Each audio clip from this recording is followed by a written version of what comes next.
Hello, എല്ലാവർക്കും നമസ്കാരം. ഐ+ന്റെ പുതിയൊരു വീഡിയോയിലേക്ക് സ്വാഗതം. അപ്പോൾ നമ്മൾ ray optics and optical instruments ആണ് ഇന്ന് നോക്കി തുടങ്ങുന്നത്. കുറച്ച് അധികമായിട്ടുള്ള കാര്യങ്ങളുണ്ട്, എല്ലാം നമ്മൾ കൃത്യമായിട്ട് തന്നെ പഠിക്കേണ്ട. ഓരോ ചെറിയ ചെറിയ പോയിന്റുകൾ വരെ ഞാനിത് ഉൾപ്പെടുത്തിയിട്ടുണ്ട്. അതുകൊണ്ട് മടുപ്പൊന്നും വിചാരിക്കരുത്, നമുക്ക് പഠിക്കണം. ഓക്കെ, അപ്പോൾ ശരി, ആദ്യത്തെ കാര്യത്തിലേക്ക് പോകാം. റിഫ്ലക്ഷൻ ഓഫ് ലൈറ്റ് ആണ് ഏറ്റവും ആദ്യം നമ്മൾ പറയുന്നത്. മിനുസമുള്ളൊരു പ്രതലത്തിൽ ലൈറ്റ് വന്ന് വീഴുകയാണെങ്കിൽ ലൈറ്റ് ആ പ്രതലത്തിൽ തട്ടി അതേ സെക്കൻഡ് മീഡിയത്തിലേക്ക് പോവാതെ അതേ മീഡിയത്തിലേക്ക് തന്നെ ട്രാവൽ ചെയ്യുകയാണെങ്കിൽ അതിനെയാണ് നമ്മൾ റിഫ്ലക്ഷൻ എന്ന് പറയുന്നത്. മറ്റൊരു ടൈം ഉണ്ട്, എന്താണെന്നറിയോ? റിഫ്രാക്ഷൻ. എന്താണ് ഈ റിഫ്രാക്ഷൻ എന്ന് പറഞ്ഞു കഴിഞ്ഞാൽ ലൈറ്റ് ഒരു മീഡിയത്തിൽ നിന്ന് മറ്റൊരു മീഡിയത്തിലേക്ക് ട്രാവൽ ചെയ്യുന്നതും അതുപ്രകാരം ഒരു ചെറിയ ബെൻഡിങ് വരുന്നതുമാണ് റിഫ്രാക്ഷൻ എന്ന് പറയുന്നത്. റിഫ്ലക്ഷൻ എന്ന് വെച്ചാൽ ലൈറ്റ് അതേ മീഡിയത്തിലേക്ക് തന്നെ സഞ്ചരിക്കുന്നതിനാണ് നമ്മൾ അതിൻ്റെ റിഫ്ലക്ഷൻ എന്ന് പറയുന്നത്. ബൈ ഡെഫിനിഷൻ നോക്കാം. Reflection is A phenomenon of change in the path of light on striking a surface. The returning back of light in the same medium from which it has come after striking a surface is called a reflection of light. അപ്പോൾ light ഒരു പ്രതലത്തിൽ തട്ടി അതേ മീഡിയത്തിലേക്ക് തന്നെ reflect ചെയ്യുന്നതിനെയാണ് നമ്മൾ എന്ത് പറയുന്നത്? Reflection of light എന്ന് പറയുന്നത്. എന്താണ് റിഫ്ലക്ഷൻ ഓഫ് ലൈറ്റ് എന്ന് പറയുന്നത്? അപ്പോൾ ഇവിടെ ഫിഗർ കാണിച്ചിട്ടുണ്ട്. അപ്പോൾ ഇപ്രകാരം ഒരു ഫിഗർ പഠിക്കുമ്പോഴും ഏറ്റവും ആദ്യം മനസ്സിലാക്കേണ്ടത്, നമ്മൾ ഈ റിഫ്ലക്ഷനെ കുറിച്ച് പറയുമ്പോൾ ഏറ്റവും ഇമ്പോർട്ടൻ്റ് ആയിട്ടുള്ള ആള് എന്താണ്? അതിൻ്റെ നോർമലാണ്. അപ്പോൾ ഇത് നോർമൽ എന്താണ്? പലപ്പോഴും നമ്മൾ ഒരുപാട് കാര്യങ്ങൾക്ക് അങ്ങോട്ട് പഠിക്കും, പക്ഷെ പലപ്പോഴും സിംഗിൾ ആയിട്ടുള്ള ചെറിയ ടേമുകളൊന്നും ഓർക്കേണ്ടാവില്ല. അപ്പോൾ നോർമൽ എന്ന് വെച്ചാൽ എന്താണ്? നോർമൽ എന്ന് പറഞ്ഞു കഴിഞ്ഞാൽ എന്താ? ഒരു ബുക്ക് എടുക്കുക. ഇതൊരു ബുക്കാണെങ്കിൽ ഈ ബുക്കിൽ പെർപെൻഡിക്കുലർ ഉണ്ടോ ഇങ്ങനെ നിൽക്കുന്നത്? ഇതിനെയാണ് നമ്മൾ എന്ത് പറയുന്നത്? നോർമൽ എന്ന് പറയുന്നത്. അതായത് നിങ്ങളൊരു സർഫസ് എടുക്കുകയാണെങ്കിൽ ആ സർഫസിന് കുത്തനെ നിൽക്കുന്ന പോയിന്റാണ് നമ്മൾ അതിൻ്റെ നോർമൽ എന്ന് പറയുന്നത്. എന്താണ്? നിങ്ങളൊരു സർഫസ് എടുത്തു കഴിഞ്ഞാൽ ആ സർഫസിന് കുത്തനെ നിൽക്കുന്ന ഒരു ലൈൻ ഉണ്ടല്ലോ, അതിനെയാണ് നമ്മൾ എന്ത് പറയുന്നത്? അതിൻ്റെ നോർമൽ എന്ന് പറയുന്നത്. എന്താണ് നോർമൽ? അപ്പോൾ ഇവിടെ നിങ്ങൾ നോക്കിക്കഴിഞ്ഞാൽ ഇതാണ് എന്ത്? നിങ്ങളുടെ ഒരു പ്ലെയിൻ മിററാണ്. ആ പ്ലെയിൻ മിററിലേക്ക് ഒരു ഇൻസിഡന്റ് ലൈറ്റ് റേ വന്ന് വീഴുകയാണ് പി എന്ന് പറയുന്ന പോയിന്റിലേക്ക്. ആ പി എന്ന് പറയുന്ന പോയിന്റിൽ നിന്നും ലൈറ്റ് റിഫ്ലക്ട് ചെയ്ത് ദൂരേക്ക് പോവുകയാണ്. അങ്ങനെയാണെങ്കിൽ രണ്ട് ആംഗിളുകൾ നമ്മളിവിടെ പറയുന്നുണ്ട്. ഒന്ന് ഐനെ നമ്മൾ റെപ്രസെന്റ് ചെയ്യുന്നത് എന്താണ്? ഇൻസിഡന്റ് ആംഗിൾ എന്നാണ്. ഇൻസിഡന്റ് ആംഗിൾ എന്നാണ്. ആരെ നമ്മൾ പറയുന്നത് എന്താണ്? റിഫ്ലക്റ്റഡ്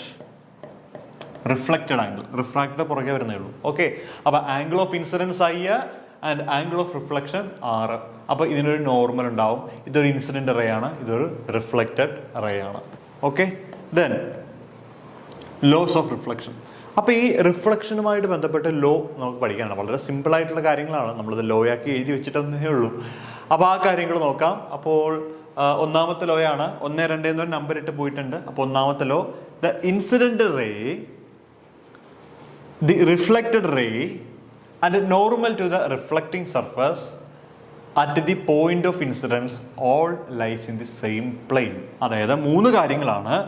ഒന്നെന്ന് പറഞ്ഞു കഴിഞ്ഞാൽ ഇൻസിഡന്റ് റേ, മറ്റൊന്ന് reflected ray and normal to the reflecting surface at the point of incidence all lies in the same plane. അതായത് നമ്മളൊരു ഗ്ലാസ് പ്ലേറ്റ് ഇങ്ങനെ എടുക്കുകയാണെങ്കിൽ ആ ഗ്ലാസ് പ്ലേറ്റിലേക്ക് ഒരു ലൈറ്റ് വന്ന് വീഴുന്നു. ആ ലൈറ്റ് ഇവിടുന്ന് റിഫ്ലക്ട് ചെയ്ത് അങ്ങോട്ട് പോകുന്നു. ഇതിനൊരു നോർമൽ ഉണ്ട്. ഇതെല്ലാം ജോയിൻ ചെയ്യുന്ന ഒരു കോമൺ പോയിന്റ് ഒരു പ്ലെയിനിലായിരിക്കും. അതാണ് പോയിന്റ്. കണ്ടോ? The incident ray, reflected ray and normal to the reflecting surface at the point of incidence all lies in the same plane. എല്ലാ ആളുകളും ഒരേ പ്ലെയിനിൽ നിൽക്കുന്നു. ഇതാണ് എന്തെന്ന് പറയുന്നത്? ഒന്നാമത്തേതെന്ന് പറയുന്നത്. ഓക്കെ, രണ്ടാമത്തെ ലോ നോക്കിയേ. The angle of reflection R is equal to angle of incidence I. That is I is equal to R. അതായത് നമ്മുടെ കയ്യിൽ ഒരു സർഫസ് ഉണ്ട് എന്ന് വിചാരിക്കുക.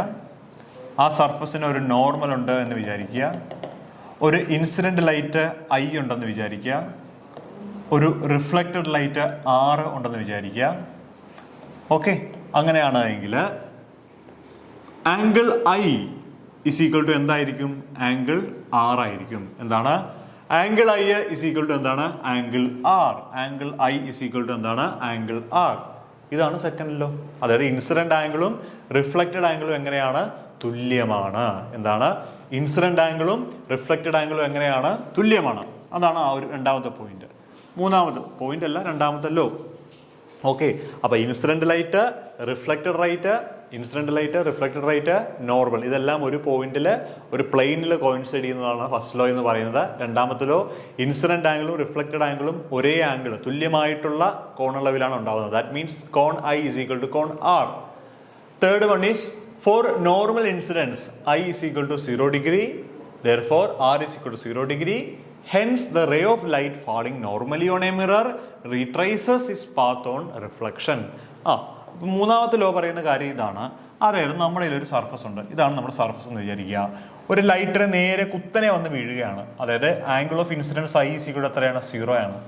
ഈ ആംഗിൾ ഓഫ് ഇൻസിഡൻസും ആംഗിൾ ഓഫ് റിഫ്ലക്ഷൻസും നമ്മൾ പറയുന്നത് ഏതുമായിട്ട് ബന്ധപ്പെടുത്തിയിട്ടാണ്?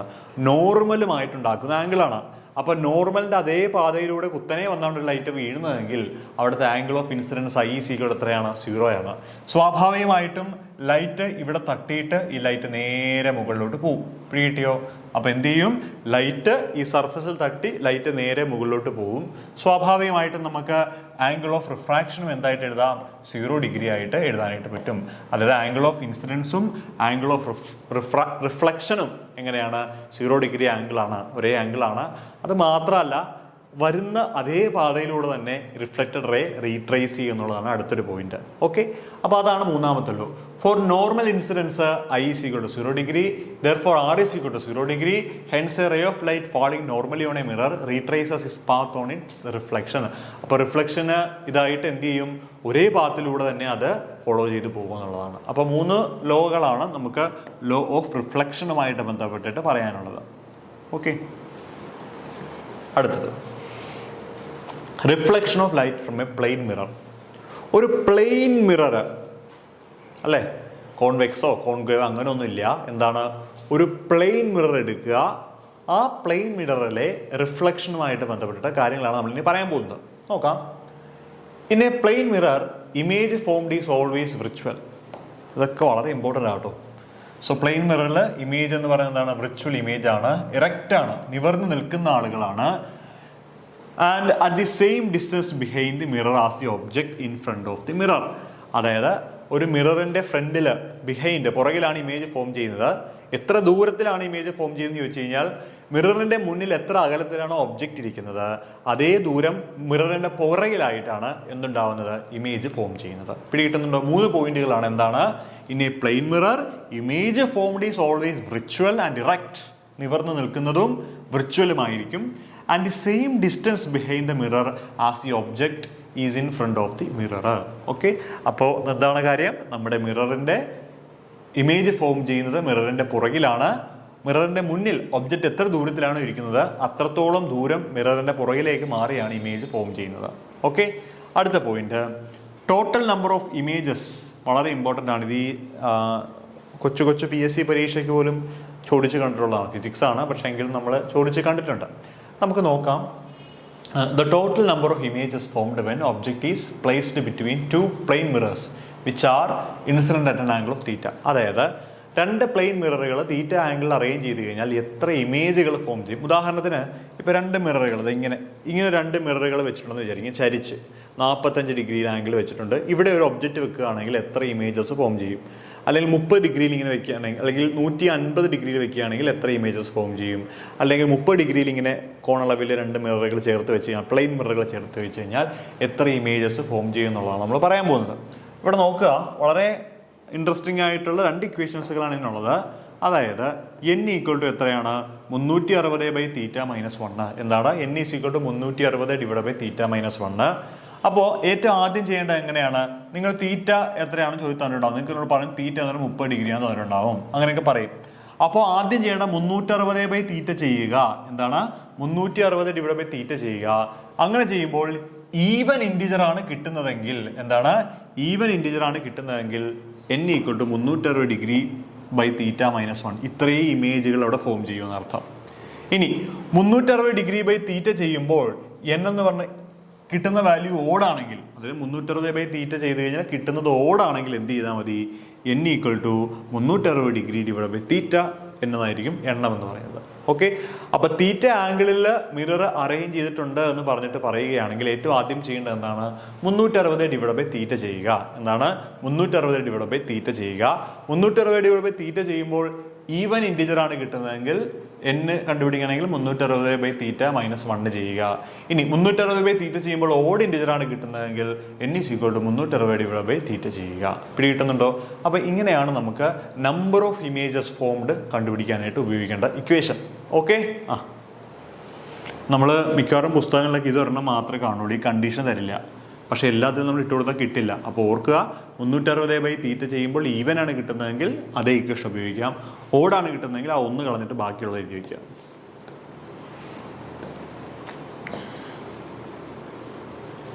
ഓക്കെ. ദെൻ പ്ലെയിൻ മിററുകളുടെ ഉപയോഗങ്ങൾ എന്തൊക്കെയാണെന്നുള്ളത്. അപ്പം നമ്മൾ പറഞ്ഞുകൊണ്ടിരിക്കുന്നത് റിഫ്ലക്ഷനെ കുറിച്ചിട്ടാണ്. ഒരു പ്ലെയിൻ മിററിലെ റിഫ്ലക്ഷനെ കുറിച്ചിട്ടാണ് നമ്മൾ പറയുന്നത്. അപ്പോൾ അങ്ങനെയുള്ള ഒരു പ്ലെയിൻ മിററിൻ്റെ യൂസസുകൾ എന്തൊക്കെയാണ്? Plane mirror are used in many optical instruments. Plane mirror are used in many optical instruments to change the direction of beam of light. Example, periscope. അപ്പോൾ പ്ലെയിൻ മിററുകൾ എന്ന് വെച്ചാൽ ഡയറക്ഷൻ ഓഫ് ലൈറ്റ് ചേഞ്ച് ചെയ്യാൻ വേണ്ടി നമുക്ക് എന്ത് ഉപയോഗിക്കാം? Mirror ഉപയോഗിക്കാം. Periscope ഇല്ലേ, നമ്മളിങ്ങനെ മിറർ വയ്ക്കും. അപ്പോൾ ലൈറ്റ് ഇങ്ങനെ വന്ന് തട്ടിയിട്ട് അത് ഇങ്ങോട്ട് റിഫ്ലക്ട് ചെയ്ത് ഇങ്ങനെ പോകും. പിന്നെ ഇവിടെ ഒരെണ്ണം വെക്കണമെങ്കിൽ ഇവിടെ തട്ടി ഇങ്ങോട്ട് പോകും. കണ്ടോ? അപ്പോൾ ലൈറ്റിൻ്റെ ദിശ ചേഞ്ച് ചെയ്യുക വേണ്ടി നമുക്ക് എന്ത് ഉപയോഗിക്കാം? പ്ലെയിൻ മിററുകൾ ഉപയോഗിക്കാം. And it is used as A cooking glass in solar cooker. Solar കുക്കറിൽ കുക്കിംഗ് ഗ്ലാസ്സുകളായിട്ട് നമുക്കിതിനെ ഉപയോഗിക്കാൻ പറ്റും. ഓക്കെ. അപ്പോൾ പഠിക്കുമ്പോൾ ആ ഒരു ഓർഡറിൽ പഠിക്കാം. നമ്മൾ ഏറ്റവും ആദ്യം റിഫ്ലക്ഷനെ കുറിച്ച് പഠിക്കുന്നു, റിഫ്ലക്ഷൻ്റെ 3 ലോസ് പഠിക്കുന്നു, അതിനുശേഷം പ്ലെയിൻ മിററിനെ കുറിച്ച് പഠിക്കുന്നു. അടുത്തത് നമ്മൾ പഠിക്കാൻ പോകുന്നത് സ്പെരിക്കൽ മിററുകളെ കുറിച്ചിട്ടാണ്. എന്താണ് സ്പെരിക്കൽ മിററുകൾ? എന്താണ് ഈ സ്പെരിക്കൽ മിററുകൾ എന്ന് പറഞ്ഞു കഴിഞ്ഞാൽ, mirror having their reflecting surface spherical are called spherical mirrors. അപ്പോൾ പ്ലെയിൻ ആണെങ്കിൽ വളരെ പ്ലെയിൻ ആയിട്ട് കിടക്കുന്ന ഒരു മിററാണ്. ഒരു സ്പെരിക്കൽ ഷേപ്പിലുള്ള റിഫ്ലക്റ്റിംഗ് പ്രോപ്പർട്ടി കാണിക്കുന്ന മിററുകളെയാണ് നമ്മൾ സ്പെരിക്കൽ മിറേഴ്സ് എന്ന് പറയുന്നത്. അതുപോലെ തന്നെ സ്പെരിക്കൽ മിറേഴ്സിന് നമുക്ക് 2ആയിട്ട് ക്ലാസിഫൈ ചെയ്യാനായിട്ട് പറ്റും. ഏതൊക്കെയാണ്? കോൺകേവ് മിററും ഉണ്ട്, അതുപോലെ കോൺവെക്സ് മിററും ഉണ്ട്. രണ്ടിനും വൈവിധ്യമാർന്ന ഒത്തിരി ആയിട്ടുള്ള പ്രോപ്പർട്ടീസ് ഉണ്ട്. അവിടെ നിന്നൊക്കെ ഒരുപാട് ചോദ്യങ്ങൾ ചോദിക്കാൻ സാധ്യതയുണ്ട്. അപ്പോൾ അതെല്ലാം നമുക്ക് വളരെ കൃത്യമായിട്ട് തന്നെ പഠിച്ചു പോകണം എന്നുള്ളതാണ് കേട്ടോ. ഓക്കെ. അപ്പോൾ ഏറ്റവും ആദ്യം നമുക്ക് കോൺകേവ് മിററിനെ കുറിച്ച് തന്നെ പഠിക്കാം. എന്താണ് കോൺകേവ് മിറർ, അതുമായിട്ട് ബന്ധപ്പെട്ട ടേമുകൾ, അതിൻ്റെ ആപ്ലിക്കേഷൻസ് എന്തൊക്കെയാണ്, ഇതൊക്കെ. അപ്പോൾ concave mirror, if reflection take place from the inner surface then the mirror is called concave mirror. അപ്പോൾ കോൺകേവ് മിറർ എന്ന് പറഞ്ഞു കഴിഞ്ഞാൽ എന്താണ്? ഇത് ഹാർഡായിരിക്കും അല്ലേ? ഇത് ഹാർഡായിരിക്കും. ഉള്ളിൽ എങ്ങനെയായിരിക്കും? റിഫ്ലക്റ്റിംഗ് ആയിരിക്കും. അപ്പോൾ മനസ്സിൽ വരേണ്ടത് എങ്ങനെയാണ്? കോൺകേവ് എന്ന് പറയുമ്പോഴേ മനസ്സിലാവും. കോൺകേവ് മിറർ എന്ന് പറയുമ്പോഴേ ഉൾഭാഗം റിഫ്ലക്റ്റിംഗ് ആയിട്ടുള്ളത് എന്ന് മനസ്സിലുണ്ടാവണം. എന്താണ്? ഉൾഭാഗം റിഫ്ലക്റ്റിംഗ് ആയിട്ടുള്ള മിററുകളെയാണ് നമ്മൾ എന്ത് പറയുന്നത്? കോൺകേവ് മിറർ എന്ന് പറയുന്നത്. ഉൾഭാഗം റിഫ്ലക്റ്റിംഗ് ആവണം കേട്ടോ.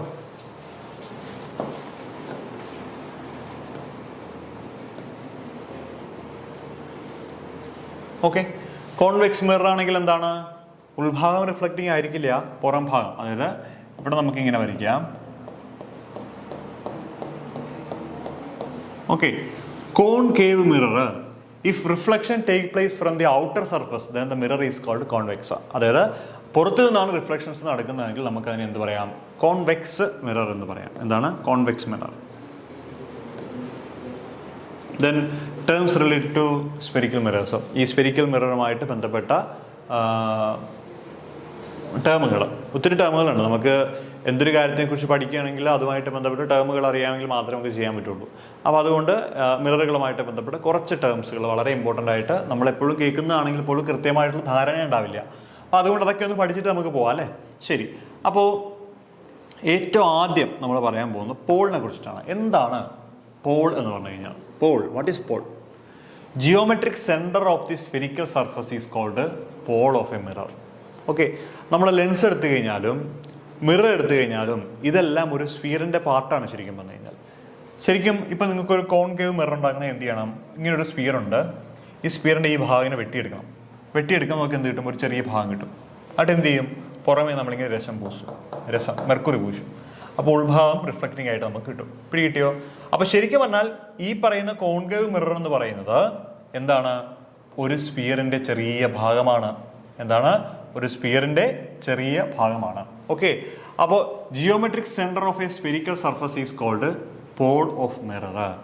അതായത് നമ്മൾ ഈ കയ്യിൽ കിട്ടുന്ന മിററിൻ്റെ ഭാഗമായിട്ടുള്ള സർക്കിളിൻ്റെ സെൻറ്റർ എന്താണോ അതിനെയാണ് നമ്മൾ പറയുന്നത് ജിയോമെട്രിക് സെന്റർ. സോറി, സർക്കിളിന്റെ സെന്റർ അല്ല കേട്ടോ, സർക്കിളിന്റെ സെന്റർ ഓഫ് കർവേച്ചർ ആണ് സി. ഓക്കെ, അത് സെന്റർ ഓഫ് കർവേച്ചർ സി ആണ്. ഓക്കെ, പോൾ എന്ന് പറഞ്ഞു കഴിഞ്ഞാൽ ജിയോമെട്രിക് സെന്റർ ആണ്, സ്ഫെറിക്കൽ സെന്റർ അല്ല, ജിയോമെട്രിക് സെന്റർ. എൻ്റെ മനസ്സിൽ സ്ഫെറിക്കൽ സെന്റർ കടന്നുകൊണ്ടാണ് ഞാൻ പറഞ്ഞു പോയത്. ജിയോമെട്രിക് സെന്റർ എന്ന് പറയുമ്പോൾ ഇങ്ങനെ വെട്ടിയെടുത്ത് കഴിഞ്ഞാൽ ഇതിൻ്റെ സെന്റർ കണ്ടോ, ഇതാണ് ജിയോമെട്രിക് സെന്റർ. അല്ലെങ്കിൽ ഒപ്റ്റിക്കൽ ആക്സിസ് കടന്നു പോകുന്ന ഭാഗം എന്ന് പറഞ്ഞാലും കുഴപ്പമൊന്നുമില്ല. അപ്പോൾ നമ്മൾ വെട്ടിയെടുക്കുന്ന ഭാഗത്തിന്റെ ജിയോമെട്രിക് സെന്റർ, ജിയോമെട്രിക്കലി അതിന്റെ സെന്റർ എവിടെയാണ് വരുന്നത്, അതിനെയാണ് നമ്മൾ എന്ത് പറയുന്നത്, പോൾ എന്ന് പറയുന്നത്. അപ്പോൾ പോൾ എന്ന് വെച്ചാൽ എന്താണ്, pole is the geometrical centre of the spherical surface is called its pole of the mirror. Okay, അപ്പോൾ geometric centre is called Paul.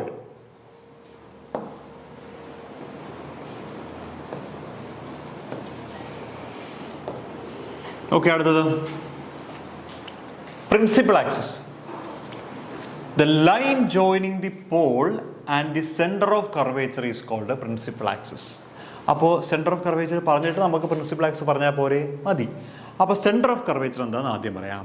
The centre of spherical mirror of which a given mirror is a part is called centre of curvature of the mirror. അതായത് നമ്മുടെ കയ്യിലിരിക്കുന്ന mirror ഏത് സ്ഫിയറിന്റെ ഭാഗമാണോ ആ സ്ഫിയറിന്റെ സെന്ററിനെയാണ് നമ്മൾ centre of curvature C എന്ന് പറയുന്നത്.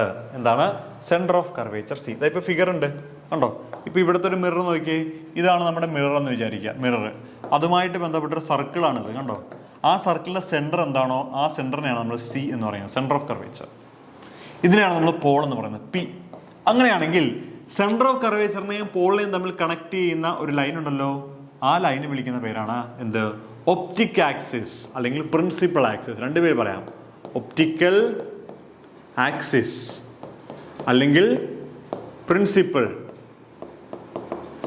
Principal axis, optic axis അഥവാ principal axis. അപ്പോൾ ഇങ്ങനെ വളർന്നിരിക്കുന്ന ഭാഗത്തിന് നടുഭാഗം പോള്, ആ സ്ഫിയറിന്റെ നടുഭാഗം സെന്റർ ഓഫ് കർവേച്ചർ. ഈ പോളിനെയും സെന്റർ ഓഫ് കർവേച്ചർ നമ്മൾ കണക്ട് ചെയ്യുന്ന ഭാഗം ഒപ്റ്റിക് ആക്സിസ് അഥവാ principal axis of the mirror. ഇനി ഒന്ന് വായിച്ചു നോക്കി, principal axis. The line joining the pole and the center of curvature is called principal axis. എന്താണ്? The line joining the pole and the center of curvature is known as principal axis. Line joining the pole and center of curvature is called the principal axis. Okay? അപ്പോൾ center of curvature പറഞ്ഞു കഴിഞ്ഞല്ലോ, the center of a spherical mirror of a which the given mirror is a part is called center of curvature of the mirror. Okay? അടുത്തത് principal focus. എന്താണ് principal focus? when parallel rays, paraxial parallel rays എന്നാക്കിയാണ് കേട്ടോ, parallel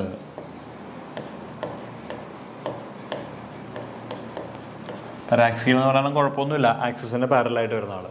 when parallel rays which are incident at a point close to the pole P and make a small angle with the principal axis. Okay. Reflex, they converge at a point F is called principal axis. അപ്പോൾ ഇത്രയും മാത്രം പഠിച്ചാൽ മതി. when parallel rays reflects and they converge at a point F is called principal focus. ഞാൻ ഈ figure വെച്ചുകൊണ്ട് മാത്രമാണ് ഈ പറയുന്നത്, അല്ലാതെയും പറയാൻ പറ്റും നമുക്ക്. കാരണം ആംഗിളിൽ ലൈറ്റ് വന്ന് വീഴാറുണ്ട്. ഇപ്പം ഞാൻ ഉദ്ദേശിക്കുന്ന കാര്യം ഇത്രയേ ഉള്ളൂ, പ്രിൻസിപ്പൽ ആക്സിസിന് പാരലായിട്ട് വരുന്ന ലൈറ്റ് റേയെ ഇവിടെ തട്ടി റിഫ്ലക്ട് ചെയ്ത് ഒരു കോമൺ പോയിന്റിൽ ജോയിൻ ചെയ്യുന്നു. ആ ജോയിൻ ചെയ്യുന്ന പോയിന്റിനെ പറയുന്നതാണ് ഫോക്കസ് എഫ്, പ്രിൻസിപ്പൽ ഫോക്കസ്. പിടികിട്ടിയോ? When parallel rays reflect they converge at a point F is called principal focus. അല്ലാതെ അത് ഡിഫൈൻ ചെയ്താലും കുഴപ്പമില്ല. when paraxial rays which are incident at a point close to the pole P and make small angle with the principal axis reflect, they converge at a point F is called principal focus. അതെന്ന് വെച്ചാൽ ശരിക്കും detailing ആയിട്ട് പറയുകയാണ്. അതായത് principal ആക്സിന് parallel ആയിട്ട് വരുന്ന light rays ഈ പറയുന്ന മിററിൽ തട്ടുന്നു, അത് ഒരു സ്മോൾ ആംഗിളിൽ റിഫ്ലക്ട് ചെയ്ത് തിരിച്ച് താഴത്തേക്ക് പോരുന്നു. അടുത്ത റേയും ഇതുപോലെ വന്നിട്ട് ഒരു സ്മോൾ ആംഗിൾ റിഫ്ലക്ട് ചെയ്ത് താഴത്തേക്ക് പോരുന്നു. അടുത്ത റേയും ഇവിടെ വന്ന് സ്മോൾ ആംഗിൾ വന്ന് തച്ച് റിഫ്ലക്ട് ചെയ്തിട്ട് പോകുന്നു. അടുത്ത റേയും ഇവിടെ വന്ന് തട്ടി സ്മോൾ ആംഗിൾ റിഫ്ലക്ട് ചെയ്ത് പോകുന്നു. എന്നിട്ട് എന്ത് ചെയ്യുന്നു? ഒരു കോമൺ പോയിന്റ് എഫിൽ ഇത് ജോയിൻ ചെയ്യും. പിടികിട്ടുന്നുണ്ടോ? ആ എഫിനെ പറയുന്ന പേരാണ് എന്ത്? പ്രിൻസിപ്പൽ ഫോക്കസ് എന്ന് പറയുന്നത്. When parallel rays rays which are incident at a point. അതാണ് ഇൻസിഡന്റ് അറ്റ് എ പോയിന്റ്. ഇതൊരു പോയിന്റാണ്, ഇതൊരു പോയിന്റാണ്, ഇതൊരു പോയിന്റാണ്, ഇതൊരു പോയിന്റാണ്. ക്ലോസ് ടു പോൾ, അതായത് പോളുമായിട്ടുള്ള അടുത്ത പോയിന്റുകളെല്ലാം ലൈറ്റ് വന്ന് വീഴുന്നു. Make a small angle with principal axis. Principal ആക്സിസുമായിട്ടുള്ള സ്മോൾ ആംഗിൾ ഇത് മേക്ക് ചെയ്യുന്നുണ്ട്. അങ്ങനെയാണെങ്കിൽ they reflect and they converge at a point F is called principal focus. കണ്ടോ? പ്രിൻസിപ്പൽ ഫോക്കസ് ഒന്നുമില്ല, തട്ടുന്ന ലൈറ്ററായി എല്ലാം ഒരു കോമൺ പോയിന്റിൽ ഫോക്കസ് ചെയ്യും. ആ ഫോക്കസ് ചെയ്യുന്ന പോയിന്റിനെ പറയുന്ന പേരാണ് എന്ത്? Principal focus. അത്രയേ ഉള്ളൂ. ഈ എഴുത്തൊക്കെ ഇങ്ങനെ പലതും കാണും, കാര്യം ഇത്രയേ ഉള്ളൂ. ഓക്കെ, ഒരു കാര്യം കൂടി പറഞ്ഞു പോയിക്കോട്ടെ ഞാൻ ഇതുമായിട്ട് ബന്ധപ്പെട്ടെ. അതായത് ദാ ഈ പോളിനും പ്രിൻസിപ്പൽ ഫോക്കസിനും തമ്മിലുള്ള അകലം ഉണ്ടല്ലോ, അവയെ നമ്മൾ പേര് വിളിക്കും ഫോക്കൽ ലെങ്ത്. നമ്മളെല്ലാം കേട്ടിട്ടുണ്ട് ഫോക്കൽ ലെങ്ത്. പക്ഷെ കൃത്യമായിട്ട് നമ്മൾ ഫോക്കൽ ലെങ്ത് ഡിഫൈൻ ചെയ്യാറില്ല. എന്താ ഫോക്കൽ ലെങ്ത്? നമ്മൾ ഈ എടുക്കുന്ന മിററിൻ്റെ ഒരു സെൻറ്റർ പോയിന്റ് ഉണ്ടല്ലോ, ജിയോമെട്രിക് സെൻറ്റർ, ആ ജിയോമെട്രിക് സെൻറ്ററും അതോടൊപ്പം തന്നെ നമ്മൾ പറയുന്ന പ്രിൻസിപ്പൽ ഫോക്കസ് തമ്മിലുള്ള അകലം എന്താണോ ആ അകലത്തെയാണ് നമ്മൾ എന്ത് പറയുന്നത്? അതിൻ്റെ ഫോക്കൽ ലെങ്ത് എന്ന് പറയുന്നത്. എല്ലാ മിററുകളും എല്ലാ ലെൻസുകളും അറിയപ്പെടുന്നതും അല്ലെങ്കിൽ ചൂസ് ചെയ്യപ്പെടുന്നതും അതിൻ്റെ ഫോക്കൽ ലെങ്തിൻ്റെ ബേസിസിലാണെന്നുള്ള കാര്യം മനസ്സിലാക്കി വെക്കണം കേട്ടോ. ഇതിപ്പോൾ ഒരു കോൺവെക്സ് മിററിൻ്റെ ആണ് ഈ ഫിഗർ കേട്ടോ. നിങ്ങളൊന്ന് മനസ്സിലാക്കണം. പാരലൽ റേസ് ഇവിടെ വരുന്നു, പക്ഷെ ഒരിക്കലും തുളച്ച് കയറി അങ്ങോട്ട് പോകാനായിട്ട് പറ്റില്ല. അങ്ങനെ പോയിരുന്നെങ്കിൽ അതൊരു പോയിന്റിൽ ജോയിൻ ചെയ്തതിന് ആ പോയിന്റാണ് അതിൻ്റെ പ്രിൻസിപ്പൽ ഫോക്കസ് എഫ് എന്ന് പറയപ്പെടുന്നത്. ദെൻ ലൈറ്റിങ് റിഫ്ലക്ട് ചെയ്ത് പുറത്തേക്ക് പോകുന്നുണ്ട് കേട്ടോ. ഇതെല്ലാം ഒരു ഇമാജിനേഷനാണ്. അതൊക്കെ ഉണ്ടെങ്കിൽ ഭംഗിയായിട്ടൊക്കെ പറയാനും പഠിക്കാനൊക്കെ പറ്റും. Okay, focal length, it is the distance between focus F and pole P of the mirror and it is represented by F and F is equal to R by 2. റേഡിയസിന് നേരെ പകുതിയായിരിക്കും. എന്താ ഈ റേഡിയസ്? റേഡിയസ് എന്ന് വെച്ചാൽ വെറും radius അല്ല, നമ്മളതിനെ radius of curvature എന്നാണ് പറയുന്നത്. എന്താണ് റേഡിയസ് ഓഫ് കർവേച്ചർ? നമ്മൾ നേരത്തെ പറഞ്ഞ പോലെ ഒരു സ്ഫിയർ എടുത്തിട്ട് അതിലൊരു ഭാഗം വെട്ടി മാറ്റി കഴിഞ്ഞാൽ ലെൻസോ മിററോ ഒക്കെ ആക്കാൻ പറ്റും. അങ്ങനെയാണെങ്കിൽ ആ ലെൻസും മിററും ഏത് സ്ഫിയറിൻ്റെ ഭാഗമാണോ ആ സ്ഫിയറിൻ്റെ സെൻട്രലിലേക്കുള്ള ദൂരത്തെയാണ് നമ്മളതിൻ്റെ റേഡിയസ് ഓഫ് കർവേച്ചർ എന്ന് പറയുന്നത്. ഓക്കെ, അങ്ങനെയാണെങ്കിൽ ഫോക്കൽ ലെങ്തും റേഡിയസ് ഓഫ് കർവേച്ചർ നമ്മളെ ബന്ധം എന്താണ്? ഫോക്കൽ ലെങ്ത് എന്ന് പറഞ്ഞു കഴിഞ്ഞാൽ റേഡിയസ് ഓഫ് കർവേച്ചറിൻ്റെ നേരെ പകുതിയാണ് അല്ലേ? ഫോക്കൽ എന്ന് വെച്ചാൽ എന്താ? റേഡിയസ് ഓഫ് കർവേച്ചറിൻ്റെ നേരെ പകുതിയാണ്. ഓക്കെ,